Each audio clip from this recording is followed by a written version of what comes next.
Well, Jeanette's making you get your exercise this morning, but I appreciate that. I appreciate you, Jeanette. I appreciate your office and your staff and all the incredible folks who are here today to make this a meaningful day. I decided to make it meaningful as well, which is to welcome you. That's part of my job, but I asked for a little extra time because I want to use my time to speak actually about a policy issue, a major one that's before Congress this week, which is a question that actually involves small businesses and our clean energy economy. So many of you are working towards making sure that small businesses are represented and agile and ready for the challenge of that economy. Now let me begin by saying that for the past 18 months, this administration has been working to strengthen the prospects for American small businesses. You know we're facing the worst economic challenge since any generation has faced since World War II. And the recovery that we all envision is one that's focused on Main Street, a recovery that provides economic security through good wages, affordable health care, a strong, stable horizon for investing in new businesses and new opportunities, new ideas and new workers. Now we know that the core of that recovery are American small businesses. That's why these first months have been full of bold steps to help businesses prosper. The needs of small business have factored into all of our work, including the response in the Gulf Coast. The worst environmental disaster in our nation's history is also an economic catastrophe for the small businesses there. I've seen it myself. The president has seen it. Fishermen, shrimpers, restaurant owners who live in and off sources of water and support the economy down there. There are billions of dollars and thousands of jobs at stake in travel, tourism, food, other industries. Because those industries make up the foundation of these economies, those effects can be expected to ripple outward in the Gulf Coast region. President Obama has made it clear to BP that the protection and compensation of small businesses is a priority. In a meeting that I attended with the president just last Friday, he said in no uncertain terms that the needs of the people and the businesses in that region should come before the needs of BP's shareholders.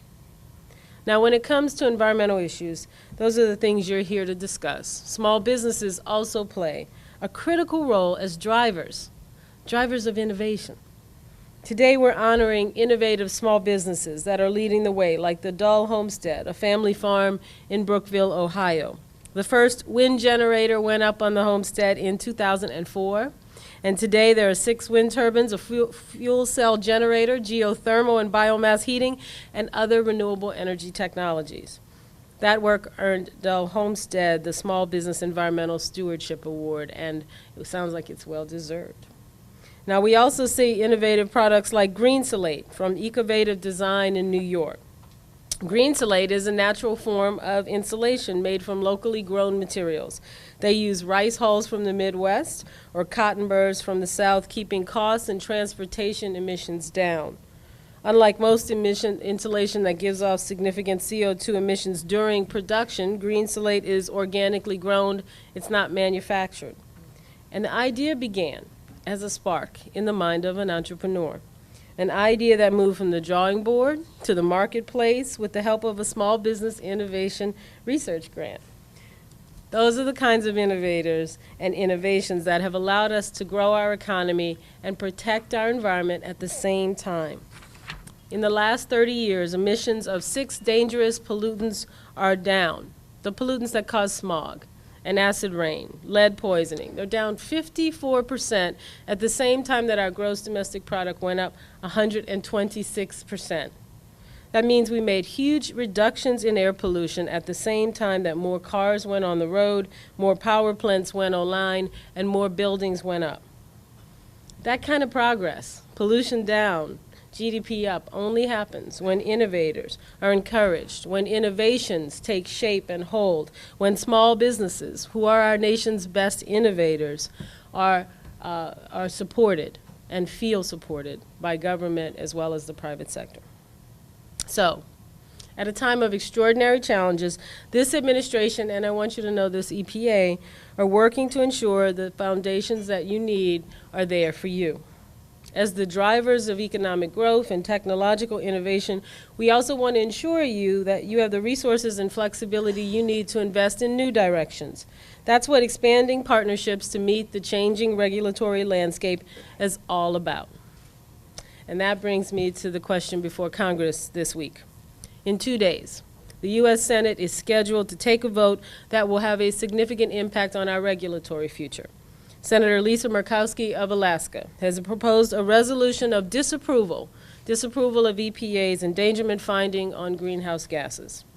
As you know, EPA followed both the science and the Supreme Court, the law, last year to issue a finding that greenhouse gases pose a threat to our health and to our welfare. That was an historic decision, and it obligated EPA to find ways of reducing greenhouse gas pollution under the Clean Air Act.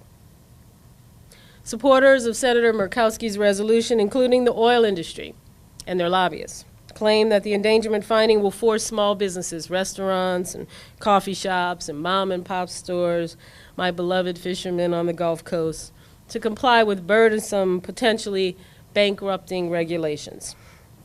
Now, I hope that the small business owners in this room will be sure and write to the big oil companies to thank them for their concern about your well-being and for looking out for the little guys. However, I actually have to say that I agree with their concerns.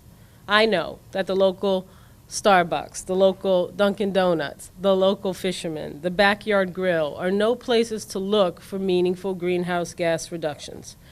That's why before we issued the endangerment finding, we thought ahead. And EPA went to work on a rule that protects small businesses from regulation. Under what we call the Tailoring Rule, which is now the law of the land, small sources would be exempted from regulations for the next 6 years. No CO2 regulation for 6 years. That should be more than enough time for Congress to pass meaningful clean energy legislation to deal with this issue once and for all. 6 years. Now, Senator Murkowski's resolution would undermine that approach. It would take away EPA's ability to take any action on climate change, and it would ignore and override scientific findings, allowing big oil companies, big refineries, and others to continue to pollute without any oversight or consequence from EPA. Finally, her resolution will result in exactly 0 protections for small businesses.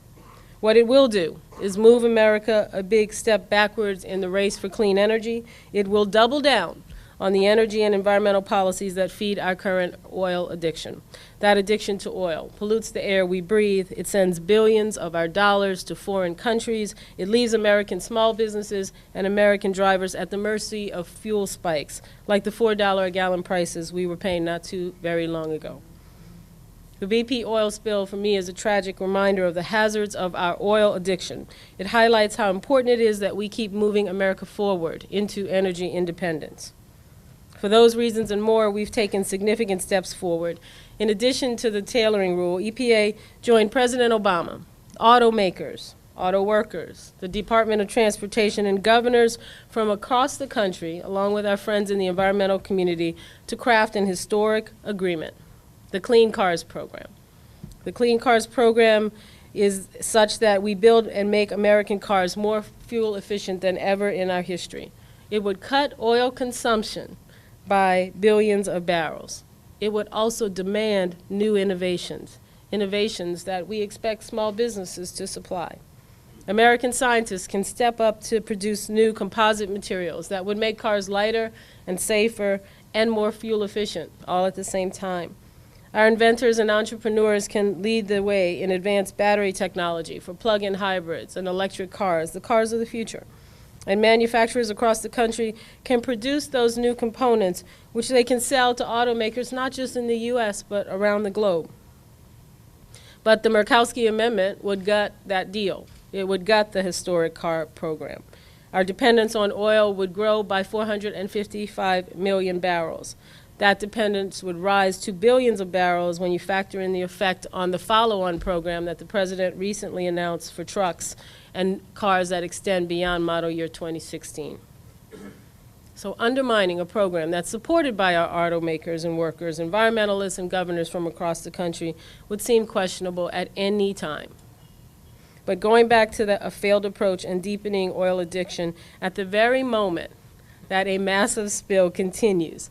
The largest environmental disaster in American history continues, is devastating for families and businesses, destroying wetlands, contrary to our national interests. This is happening despite the overwhelming science and the dangers of climate change. Despite the Supreme Court's 2007 decision that EPA must use the Clean Air Act to do exactly what it's doing, which is to address the proven threat of greenhouse gases. And despite the fact that leaving this issue for our children to deal with is an act, in my mind, of breathtaking negligence. Supposedly, these efforts have been put forward to protect jobs. In reality, they will have serious negative effects. The Clean Cars program could be put on indefinite hold, leaving American automakers once again to face a patchwork of state standards and regulation. Without a clear picture of greenhouse gas regulations, there will be little incentive to invest in clean energy, to create a clean energy economy, to find clean energy jobs. And America will fall farther behind our international competitors in the race for the clean energy economy. Finally, the economic costs of unchecked climate change will be orders of magnitude higher for the next generation than it would be if we took action today. I can't in good conscience support any measure that passes that burden on to my two sons, to their children. I find it hard to believe that any parent could say to their children, we're going to wait to act. It ignores the responsibility we have to move the country forward in a way that creates jobs, increases our security by breaking our dependence on foreign oil, and protects the air and water we rely on. At no point in our history has any problem been solved by waiting another year to act or burying our heads in the sand. Our oil addiction is not going to go away unless we take action. Now is not the time to go back. Rather than increasing our addiction, we need to keep moving America forward into a clean energy future. As we move forward, we will need your help. We'll need the help of small businesses that you support, our nation's innovators, our nation's job creators. Your cooperation and coordination and support are vital to meeting both our economic and our environmental goals. Thank you so much for giving me a few minutes of your time today. I look forward to working with you. Thanks.